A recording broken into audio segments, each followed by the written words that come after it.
ఇక్కడ చూసుకున్నట్లయితే ఈ పులి అయితే వెళ్ళి దాని వెనకాల దాక్కుందనమాట గుహ వెనకాల. తర్వాత ఇంకా కొంచెం ఎదురుకి వెళ్ళాకైతే ఇక్కడ చిరుతపులి అయితే ఉందండి, పడుకుంది ఎండలోని. ఇంకా తర్వాత అయితే ఇక్కడ చూసారు కదా ఎలా తిరుగుతుందో ఈ పులి. సూపర్గా ట్రైనింగ్ ఇచ్చినట్టున్నారు వీటికి, అప్పుడే తిన్నట్టున్నది, ఇంకా వాకింగ్ చేస్తుంది అనమాట.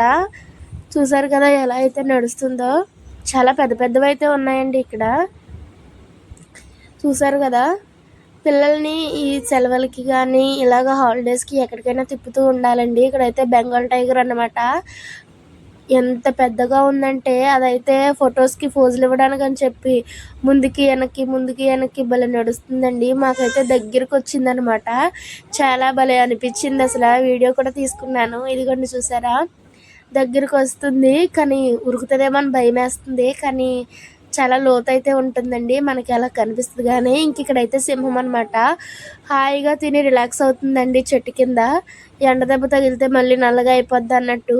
ఇంకా తర్వాత అయితే ఇక్కడ మేము కొంచెం ఎదురుకు అయితే వచ్చేసామండి. చూసారు కదా, వీటి పేరు అయితే మీకు తెలిస్తే కమెంట్ చేయండి, నేనైతే మర్చిపోయాను. తర్వాత ఇక్కడ జింకలు, ఇంకా చాలామంది ఫొటోస్ అయితే తీసుకుంటున్నారనమాట. ఈ జింకని చూసారు కదా ఎంత బ్యూటిఫుల్గా అయితే అది ఫోజులు ఇస్తుందో. తర్వాత ఇక్కడైతే మా పాప అయితే లెగిసిందండి, ఇందాక పడుకుంది. తర్వాత ఒడియమ్మ బంటే అనుకుంటున్నారా? అవునండి, బంటే, ఎలుగు బంటి. దీనికి ట్రైనింగ్ ఇవ్వలేదు అనుకుంటా, అక్కడక్కడే తిరుగుతుంది, అసలు ఫోజులే ఇవ్వట్లేదు ఫొటోస్కి. చూసారు కదా అక్కడక్కడే తిరుగుతుంది. ఇంకా తర్వాత కొంచెం ఎదురుకెళ్ళిపోయేసరికి నీటి ఏనుగండి ఇది. నేను నిజంగా అది కాలు మెరిపే వరకు కూడా బొమ్మనే అనుకున్నాను, ఆ ఎండకి భలే మెరుస్తుందనమాట. లేదు అవి బొమ్మలే అనేసి నేను ఇంకా గొడవాడుతున్నానండి మా అమ్మగారితోని. సరే సడన్గా కాల్ కదిపేసరికి అప్పుడు బొలు వెలిగింది. తర్వాత ఇంకా బటర్ఫ్లై వండర్ అని చెప్పి కొంచెం ఎదురుకొస్తే ఉంటుంది. ఇక్కడైతే కొన్ని ఫొటోస్ అయితే దిగామండి, పెద్ద బటర్ఫ్లై అయితే ఉంది. ఇంకా లోపలికి వెళ్ళి చూస్తే కనీసం చూద్దామన్నా కానీ చిన్న పిల్ల బటర్ఫ్లై కూడా లేదు ఇక్కడ ఈ లోపల. మరి వీళ్ళందరూ ఎలా వచ్చి చూస్తున్నారో, కానీ చాలామంది అయితే లోపలికి వచ్చారు చూడడానికి.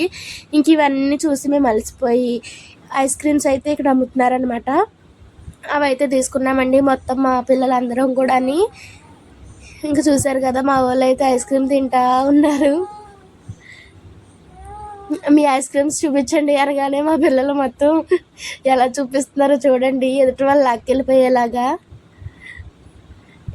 ఇంకా మేమందరం అయితే ఐస్ క్రీమ్ తిన్నాక ఇక్కడ పక్షులు ఉంటాయి కదండి, ఆ లోపలికైతే వెళ్ళిపోయాము. నెక్స్ట్ వస్తుంది.